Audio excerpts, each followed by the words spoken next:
नमस्कार दोस्तों, the study zone में आप सभी का स्वागत है। तो आज हम देखने वाले हैं रेलवे ग्रुप डी 27 नवंबर 2025 के थर्ड शिफ्ट के memory based questions and answers. और ये वो सवाल हैं जो जैसा कि हमें पता चला है 100% एग्जाम में पूछे गए थे। बिल्कुल।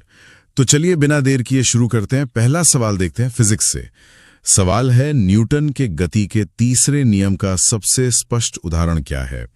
और इसके ऑप्शंस हैं, चलती बस का अचानक रुकने पर यात्री का आगे झुकना, घोड़े द्वारा गाड़ी को खींचना, बंदूक से गोली का चलना, या फिर संवेग में परिवर्तन की दर लगाए गए बल के समानुपाती होती है। तो इसका सही उत्तर है बंदूक से गोली का चलना। अच्छा, मतलब एक्शन रिएक्शन लॉ। बिल्कुल, इसे क्रिया प्रतिक्रिया का नियम भी कहते हैं। मतलब हर एक्शन का एक बराबर और विपरीत रिएक्शन होता है। जैसे रॉकेट का उड़ना, वो भी तो इसी पर काम करता है ना? एग्जैक्टली। रॉकेट का प्रक्षेपण भी इसी नियम पर आधारित है। और सिर्फ रॉकेट ही नहीं, जैसे जब कोई तैराक पानी को पीछे की ओर धकेलता है तो पानी उसे आगे की ओर धकेलता है। समझ गया। हाँ, और ये कोई नया नियम नहीं है। न्यूटन ने अपनी किताब प्रिंसिपिया मैथमेटिका में शायद 1687 में से पब्लिश किया था। वाह। और बाकी के दो नियम, पहला नियम तो जड़त्व का है। जी, पहला नियम जड़त्व का नियम है और दूसरा नियम बल और त्वरण के बीच का संबंध बताता है। मतलब F = ma। बिल्कुल सही। चलिए अब बायोलॉजी की तरफ बढ़ते हैं। अगला सवाल है, एटीपी यानी एटीपी का संश्लेषण या निर्माण किस कोशिकीय अंगक यानी सेल्यूलर ऑर्गेनेल में होता है? विकल्प हैं राइबोसोम, नाभिक या न्यूक्लियस, माइटोकॉन्ड्रिया और लाइसोसोम। इसका जवाब तो बहुत सीधा है, माइटोकॉन्ड्रिया। माइटोकॉन्ड्रिया जिसे सेल का पावर हाउस भी कहते हैं। हाँ बिल्कुल। और एटीपी का पूरा नाम है एडिनोसाइन ट्राइफॉस्फेट। इसे कोशिका की एनर्जी करेंसी या ऊर्जा मुद्रा भी कहा जाता है। मतलब सारी एनर्जी यहीं से आती है। सही। कोशिकीय श्वसन की जो पूरी प्रक्रिया है वो माइटोकॉन्ड्रिया में ही होती है। और एक बहुत दिलचस्प बात यह है कि माइटोकॉन्ड्रिया में अपना खुद का डीएनए और राइबोसोम भी होता है। अच्छा, और लाइसोसोम को तो आत्मघाती थैली कहते हैं, है ना? जी बिल्कुल, उसे सुसाइड बैग भी कहते हैं। ठीक है, चलिए वापस फिजिक्स पर आते हैं। एक न्यूमेरिकल सवाल है, यदि विभवांतर यानी V 15 वोल्ट है और आवेश Q 5C है तो किया गया कार्य W कितना होगा? ऑप्शंस हैं 3J, 75J, 15J और 20J। तो इसका एक सीधा सा फॉर्मूला है, W = Q × V। तो बस वैल्यूज डालनी है, 5 कूलम को 15 वोल्ट से गुणा करना है। हाँ, तो 5 × 15 हुआ 75। तो सही जवाब है 75J, मतलब 75 जूल।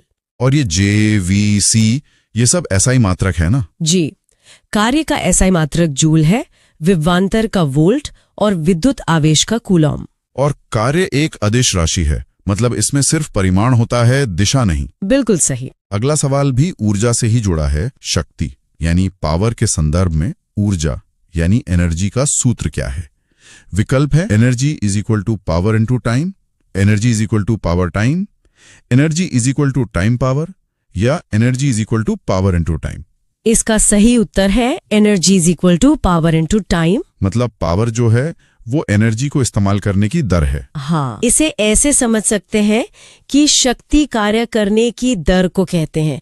तो पावर = एनर्जी टाइम हुआ, उसी से ये फॉर्मूला निकला। और पावर का SI मात्रक वॉट होता है। सही। 1 वॉट का मतलब है 1 जूल प्रति सेकंड, और ऊर्जा का तो जूल है ही। और घरों में जो बिजली का बिल आता है वो यूनिट में आता है, वो क्या होता है? वो किलोवाट घंटा, किलोवाट आवर होता है। ये ऊर्जा की व्यावसायिक इकाई है और 1 किलोवाट आवर में 3.6 × 10⁶ जूल होते हैं। बहुत बढ़िया। चलिए अगला सवाल देखते हैं, ये भी फिजिक्स से है। स्थितिज ऊर्जा यानी पोटेंशियल एनर्जी का सूत्र क्या है? ऑप्शंस हैं mgh, ½ mgh, mgh या ½ mv²। पोटेंशियल एनर्जी का सूत्र है mgh। जहां m द्रव्यमान, g गुरुत्वीय त्वरण और h ऊंचाई है। बिल्कुल, किसी वस्तु में उसकी स्थिति या आकार के कारण जो ऊर्जा होती है उसे ही स्थितिज ऊर्जा कहते हैं। जैसे किसी बांध में जमा पानी। हाँ, या फिर खींची हुई धनुष की डोरी, दोनों में स्थितिज ऊर्जा होती है। और ये ½ mv² किसका सूत्र है? वो गतिज ऊर्जा यानी काइनेटिक एनर्जी का सूत्र है। और इन दोनों ऊर्जाओं के योग को यांत्रिक ऊर्जा कहते हैं। जी, मैकेनिकल एनर्जी। ठीक है, अगला सवाल थोड़ा अलग है। निम्नलिखित में से कौन सा नियम गैसों से संबंधित नहीं है? विकल्प है बॉयल का नियम, चार्ल्स का नियम, ओम का नियम और एवोगैड्रो का नियम। इसमें से ओम का नियम गैसों से संबंधित नहीं है। हाँ, ओम का नियम तो इलेक्ट्रिसिटी से जुड़ा है। सही कहा। ओम का नियम विद्युत धारा I, विभवांतर V और प्रतिरोध R के बीच संबंध बताता है। V = IR। और बाकी तीनों नियम? एक स्थिर तापमान पर गैस का आयतन उसके दाब के व्युत्क्रमानुपाती होता है। ओके। चार्ल्स का नियम कहता है कि स्थिर दाब पर गैस का आयतन उसके परम तापमान के समानुपाती होता है। और एवोगैड्रो का नियम कहता है कि समान ताप और दाब पर सभी गैसों के समान आयतन में अणुओं की संख्या भी समान होती है। और ये तीनों नियम मिलकर ही आदर्श गैस समीकरण बनाते हैं, PV = nRT। एग्जैक्टली। बहुत अच्छे। चलिए अब फिर से बायोलॉजी की दुनिया में चलते हैं। कोशिका के अंदर सब कुछ अनियंत्रित रूप से प्रवेश क्यों नहीं करता है? विकल्प है कोशिका भित्ति द्वारा नियंत्रण होता है, कोशिका झिल्ली चयनात्मक परागम्य होती है, कोशिका द्रव्य द्वारा नियंत्रण होता है या एंडोप्लाज्मिक रेटिकुलम द्वारा नियंत्रण होता है। इसका सही जवाब है क्योंकि कोशिका झिल्ली चयनात्मक परागम्य यानी सिलेक्टिवली परमेबल होती है। मतलब वो एक गेटकीपर की तरह काम करती है। हाँ बिल्कुल, वो सिर्फ कुछ चुनिंदा पदार्थों को ही अपने आर पार जाने देती है। और इस झिल्ली को प्लाज्मा झिल्ली में कहते हैं, है ना? जी, और ये लिपिड और प्रोटीन की बनी होती है। और कोशिका भित्ति वो तो सिर्फ पौधों में होती है। पौधों में, कवक में और बैक्टीरिया में। और वो पूरी तरह से पारगम्य होती है, मतलब फुली परमिएबल। कोशिका झिल्ली कोशिका को एक निश्चित आकार देती है और उसे बाहरी वातावरण से भी बचाती है। समझ गए। अगला सवाल फिजिक्स के ऑप्टिक्स से है। अवतल दर्पण में यदि ध्रुव और वक्रता केंद्र के बीच की दूरी r + 40 सेंटीमीटर है तो ध्रुव और फोकस के बीच की दूरी f क्या होगी? ऑप्शंस हैं +20 सेंटीमीटर, -40 सेंटीमीटर, +40 सेंटीमीटर और -20 सेंटीमीटर। देखिए, फोकस दूरी वक्रता त्रिज्या की आधी होती है, तो F = R2। मतलब 40 का आधा 20। हाँ, तो दूरी तो 20 सेंटीमीटर होगी, लेकिन यहाँ प्लस और माइनस का खेल है। सवाल में वक्रता त्रिज्या +40 सेंटीमीटर दी गई है। प्लस का मतलब है कि ये उत्तल दर्पण है, अवतल नहीं। बिल्कुल। चिन्ह परिपाटी के अनुसार उत्तल दर्पण की फोकस दूरी धनात्मक होती है और अवतल की ऋणात्मक। तो इसका सही जवाब होगा +20 सेंटीमीटर। अच्छा, तो सवाल में शायद टाइपिंग की गलती है। हो सकता है, पर दिए गए उत्तर के हिसाब से ये उत्तल दर्पण है। उत्तल दर्पण का उपयोग गाड़ियों में रियर व्यू मिरर के तौर पर होता है। और अवतल दर्पण का? अवतल दर्पण का उपयोग टॉर्च, सर्च लाइट और गाड़ियों की हेडलाइट्स में होता है। ठीक है। अब एक और न्यूमेरिकल। एक चीता विराम अवस्था से चलना शुरू करता है और 2ms² के त्वरण से 10 सेकंड तक दौड़ता है। उसका अंतिम वेग क्या होगा? विकल्प हैं 10 ms, 20 ms, 40 ms और 12 ms। इसके लिए हम गति के पहले समीकरण का उपयोग करेंगे। v = u + at। यहाँ u यानी प्रारंभिक वेग तो 0 है क्योंकि वो विराम अवस्था से शुरू कर रहा है। सही। और त्वरण a है 2ms² और समय t है 10 सेकंड। तो v = 0 + 2 × 10 यानी 20 ms। बिल्कुल, तो सही जवाब है 20 ms। और गति के बाकी दो समीकरण भी बता दीजिए। जरूर। दूसरा है s = u + ½ at² और तीसरा है v² = u² + 2as। बहुत अच्छे। चलिए अगला सवाल एक बीमारी से जुड़ा है। कालाजार रोग किस परजीवी के कारण होता है? ऑप्शंस हैं Plasmodium falciparum, Trypanosoma cruzi, Leishmania donovani और एंट अमीबा हिस्टोलिटिका। कालाजार का कारण है लेशमानिया डोनोबानी। इसे विसरल लीशमैनियासिस भी कहते हैं ना? जी। और यह रोग सैंड फ्लाई यानी बालू मक्खी के काटने से फैलता है। और ये शरीर के किन अंगों को प्रभावित करता है? यह परजीवी प्लीहा यानी स्प्लीन, यकृत यानी लिवर और अस्थि मज्जा यानी बोन मैरो को प्रभावित करता है। इसके लक्षणों में लंबे समय तक बुखार, वजन कम होना, ये सब शामिल है। और बाकी ऑप्शंस? प्लाज्मोडियम से तो मलेरिया होता है। हाँ, प्लाज्मोडियम मलेरिया का कारण है और एंट अमीबा हिस्टोलिटिका से अमीबिक पेचिश होती है। ठीक है। अगला सवाल फिर से फिजिक्स का है और ये थोड़ा ट्रिकी है। यदि किसी तार की लंबाई दुगनी कर दी जाए और उसके अनुप्रस्थ काट का क्षेत्रफल आधा कर दिया जाए तो उसका प्रतिरोध कितने गुना हो जाएगा? विकल्प है 2 गुना, आधा, 4 गुना, ये 3 गुना। इसका सही जवाब है 4 गुना। 4 गुना, ये कैसे?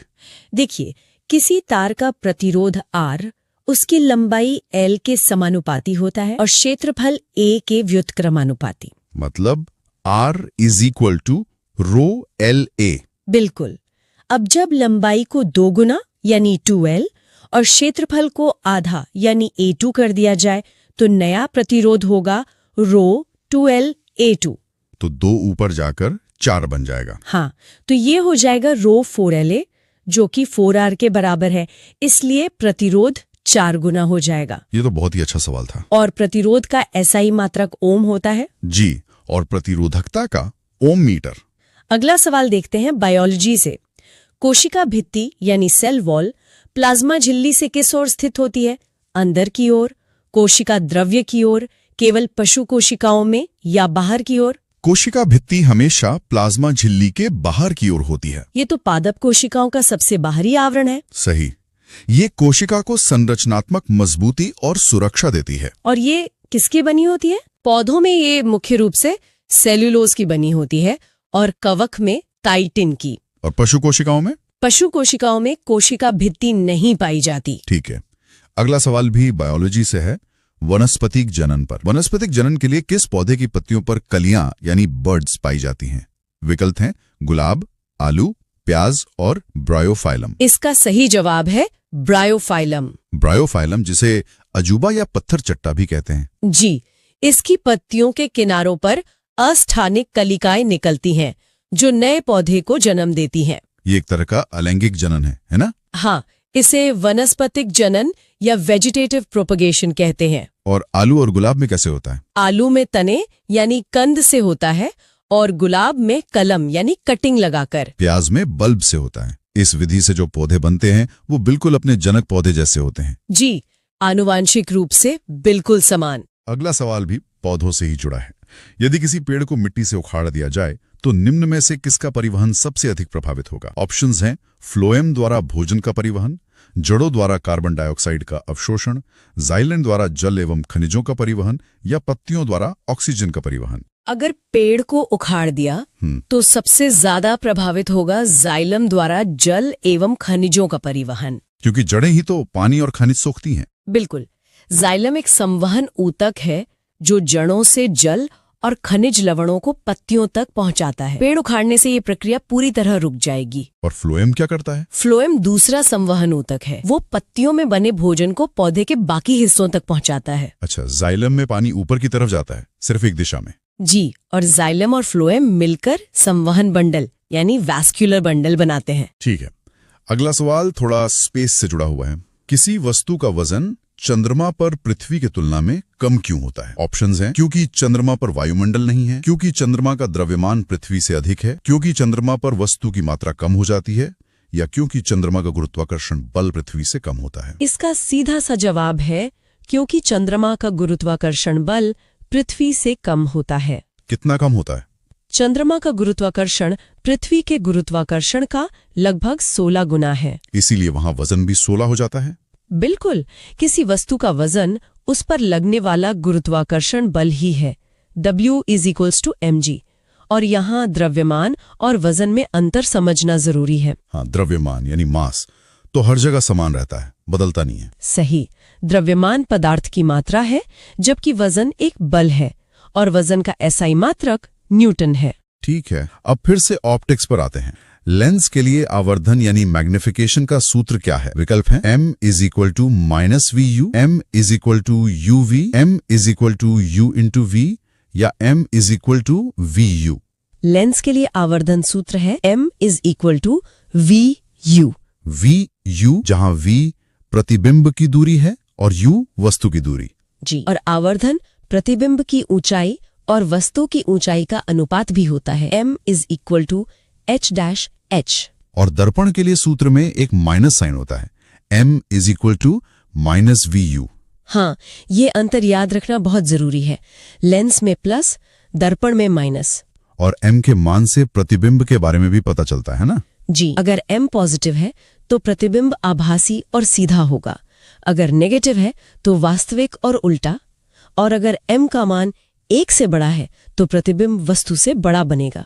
बहुत बढ़िया। अब एक और न्यूमेरिकल सॉल्व करते हैं। एक कार 78.4 मीटर ऊंचे पुल से गिरती है, वह कितने समय बाद पृथ्वी से टकराएगी? जी का मान 9.8 ms² लेना है। विकल्प हैं 4 सेकंड, 3 सेकंड, 5 सेकंड और 2 सेकंड। इसके लिए हम गति के दूसरे समीकरण s = ut + ½ at² का उपयोग करेंगे। यहाँ s है 78.4 मीटर, u तो 0 होगा। हाँ, प्रारंभिक वेग 0 है और त्वरण a गुरुत्वाकर्षण g के बराबर होगा, यानी 9.8 ms²। तो समीकरण बना 78.4 = 0 + ½ गुणा 9.8 गुणा t²।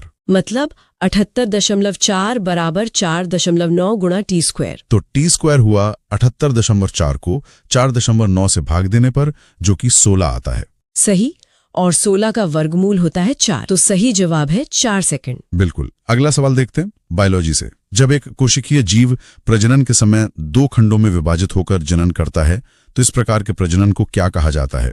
ऑप्शन है बहुविखंडन, खंडन, मुकुलन या द्विविभाजन। जब जीव 2 खंडों में विभाजित होता है तो उसे द्विविभाजन या बाइनरी फिशन कहते हैं। ये अमीबा और पैरामीशियम जैसे जीवों में होता है। हाँ, अमीबा, पैरामीशियम, बैक्टीरियम, इन सब में।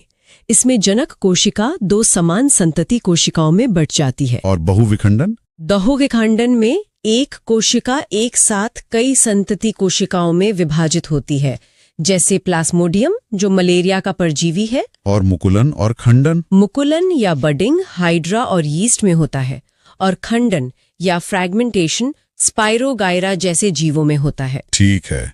अब कुछ सवाल करंट अफेयर से हैं जो भविष्य की घटनाओं पर आधारित हैं।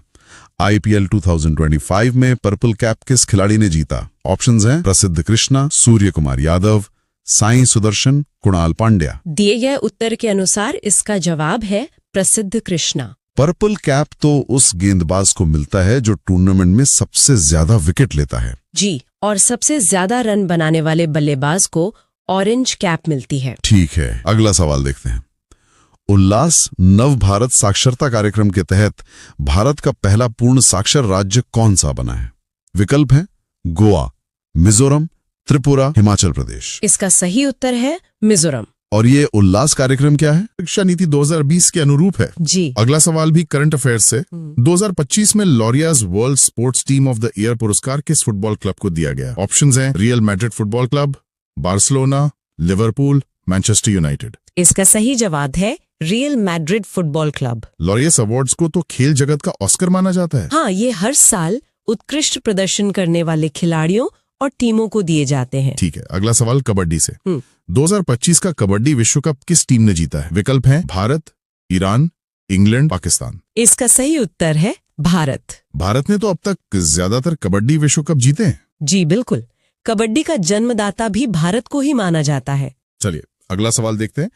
लैंड कॉन्फ्रेंस 2025 में विश्व बैंक द्वारा किस देश को कंट्री चैंपियन के रूप में मान्यता दी गई? विकल्प हैं बांग्लादेश, भारत, रूस, ब्राजील।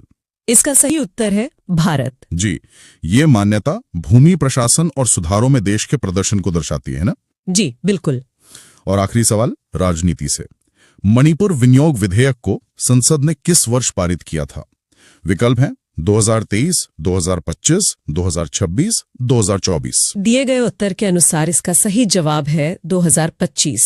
विनियोग विधेयक सरकार को संचित निधि से धन निकालने की अनुमति देता है। हाँ, और संविधान के अनुच्छेद 114 के तहत सरकार संसद की मंजूरी के बिना संचित निधि से पैसा नहीं निकाल सकती। बिल्कुल। तो ये थे 27 नवंबर 2025 थर्ड शिफ्ट के कुछ मेमोरी बेस्ड सवाल। उम्मीद है कि इस एनालिसिस से सबको काफी मदद मिलेगी। अगर ये वीडियो अच्छा लगा हो तो लाइक करें, सब्सक्राइब करें और अपने दोस्तों में शेयर करें। अगला एनालिसिस देखने के लिए हमारे साथ बने रहें। बहुत जल्द मिलते हैं अगले वीडियो के साथ। नमस्कार।